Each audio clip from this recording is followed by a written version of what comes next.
Hello friends, Radhe Radhe. मेरे YouTube channel भक्ति गौरी में आप सबका स्वागत है। आइए आमल की एकादशी की व्रत कथा सुनते हैं।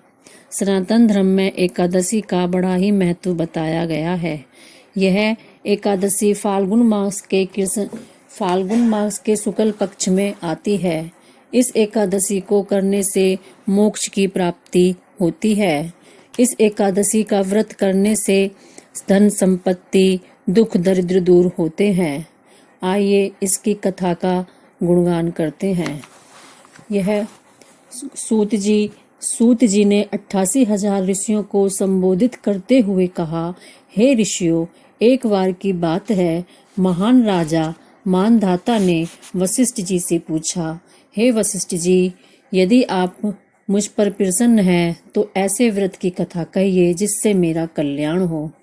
महर्षि वशिष्ठ जी बोले, हे राजन, सब व्रतों से उत्तम और अंत में मोक्ष देने वाला आमल की एकादशी का व्रत है। राजा मदांता ने कहा, हे मुनीश्वर, इस आमल की एकादशी के व्रत की उत्पत्ति कैसे हुई? इस व्रत के करने की विधि क्या है? हे वेदों के ज्ञाता, कृपा करके इसका सब विवरण मुझसे विस्तार पूर्वक कहें। मुनि वशिष्ठ ने कहा, हे निरपश्रेष्ठ, मैं तुम्हारे समक्ष विस्तार से इस व्रत का वर्णन करता हूँ। यह व्रत फाल्गुन माह शुक्ल पक्ष में होता है। इस व्रत के फल से समस्त पाप नष्ट हो जाते हैं।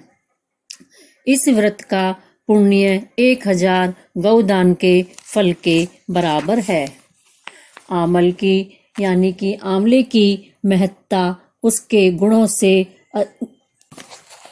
गुणों से अतिरिक्त इस बात में भी है कि इसकी उत्पत्ति भगवान विष्णु के श्रीमुख से हुई है। अब मैं आपसे एक पुण्य फलों को देने वाली पौराणिक कथा कहता हूँ, उसे ध्यान पूर्वक सुनो। वैदिक नामक एक नगर था। उस नगर में ब्राह्मण, वैश्य, क्षत्रिय, शूद्र चारों वर्ण आनंद पूर्वक रहते थे। नगर में सदैव वेद ध्वनि गूंजा करती थी। उस नगरी में कोई भी पापी, दुराचारी, नास्तिक आदि न था। उस नगर में चैत्ररथ नामक चंद्रवंशी राजा राज्य करता था। वह महान विद्वान और धार्मिक वृत्ति का था। उसके राज्य में कोई भी दरिद्र तथा कंजूस नहीं था। उस राज्य के सभी निवासी विष्णु भक्त थे। वहां के वृद्ध से बालक तक सभी निवासी प्रत्येक एकादशी का व्रत करते थे। एक समय फाल्गुन मास के शुक्ल पक्ष की आमल की नामक एकादशी आई। उस दिन राजा से प्रजा तक, वृद्ध से बालक तक सबने हर्ष सहित उस एकादशी का व्रत किया। राजा अपनी प्रजा के साथ मंदिर में आकर कुंभ स्थापित करके तथा धूप, दीप, नवेद, पंचरत्न, छत्र आदि से धात्री का पूजन करने लगे। वे सब धात्री की इस प्रकार स्तुति करने लगे, हे धात्री, आप ब्रह्मा स्वरूपा हैं। आप ब्रह्मा जी द्वारा उत्पन्न हो और समस्त पापों को नष्ट करने वाली हैं। आपको नमस्कार है। आप मेरा अर्घ्य स्वीकार करो। आप श्री रामचंद्र जी के द्वारा सम्मानित हैं। मैं आपसे प्रार्थना करता हूँ, मेरे समस्त पापों का हरण करो। उस देवालय में रात्रि को सबने जागरण किया। रात्रि के समय उस जगह एक बहेलिया आया। वह महापापी तथा दुराचारी था। अपने कुटुंब का पालन वह जीव हिंसा करके करता था। वह भूख प्यास से अत्यंत व्याकुल था। कुछ भोजन पाने की इच्छा से वह मंदिर के एक कोने में बैठ गया। उस जगह विष्णु भगवान की कथा तथा एकादशी महात्म्य सुनने लगा। इस प्रकार उस बहेलिये ने समस्त रात्रि अन्य लोगों के साथ जागरण कर व्यतीत की। प्रातःकाल होते ही सभी लोग अपने अपने घर को चले गए। इसी प्रकार वह बहेलिया भी अपने घर चला गया और वहां जाकर भोजन किया। कुछ समय बीतने के पश्चात उस बहेलिये की मृत्यु हो गई। उसने जीव हिंसा की थी। इस कारण हालांकि वह घोर नरक का अधिकारी था, किंतु उस दिन आमल की एकादशी के व्रत तथा जागरण के प्रभाव से उसने राजा विदुरथ के यहाँ जन्म लिया। उसका नाम वसुरथ रखा गया। बड़ा होने पर वह चतुरंगनी सेना सहित तथा धन धान्य से युक्त होकर 10 सहस्त्र ग्रामों का पालन करने लगा। वह तेज में सूर्य के समान, कांति में चंद्रमा के समान, वीरता में विष्णु भगवान के समान और क्षमा में पृथ्वी के समान था। वह अत्यंत धार्मिक, सत्यवादी, कर्मवीर और विष्णु भक्त था। वह प्रजा का समान भाव से पालन करता था। दान देना उसका नित्य का कर्तव्य था। एक दिन राजा वसुरथ शिकार खेलने के लिए गया। देवयुग से वन में वह रास्ता भटक गया और दिशा का ज्ञान न होने के कारण उसी वन में एक वृक्ष के नीचे सो गया। उसी समय पहाड़ी डाकू वहां आए और राजा को अकेला देखकर मारो मारो का उच्चारण करते हुए राजा वसुरथ की ओर दौड़े।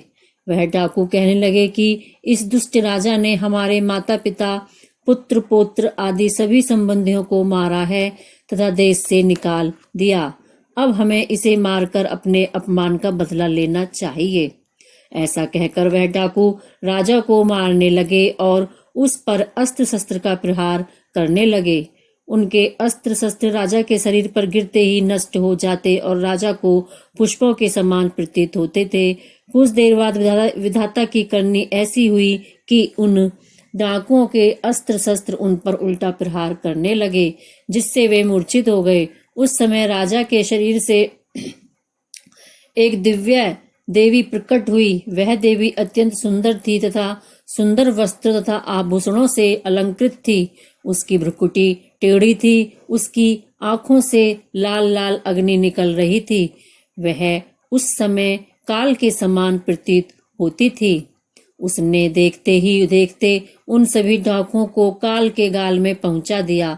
जब राजा की नींद टूटी तो उन डाकुओं को मरा हुआ देखकर सोचने लगा कि इन दस्युओं को किसने मारा, मेरा इस वन में कौन हितैषी रहता है। जब राजा वसुरथ ऐसा विचार कर रहा था तभी आकाशवाणी हुई, हे राजन, इस संसार में विष्णु भगवान के अतिरिक्त तेरी रक्षा कौन कर सकता है। इस आकाशवाणी को सुनकर राजा ने विष्णु भगवान को प्रणाम किया, फिर अपने नगर को वापस आ गया और सुखपूर्वक राज्य करने लगा। महर्षि वशिष्ठ बोले, हे राजन, यह सब आमल की एकादशी के व्रत का प्रभाव था। जो मनुष्य एक भी आमल की एकादशी का व्रत करता है वह प्रत्येक कार्य में सफल होता है और अंत में विष्णु धाम को जाता है। भगवान विष्णु की शक्ति हमारे सभी संकटों का काटती है। वह मनुष्य की ही नहीं, देवों की रक्षा में भी पूर्णतः समर्थ है। इस शक्ति के बल से भगवान विष्णु ने मधुकैटम नामक दैत्य का संहार किया था। इसी शक्ति ने उत्पन्ना एकादशी बनकर मुर नामक दैत्य का वध करके देवों को सुखी किया था।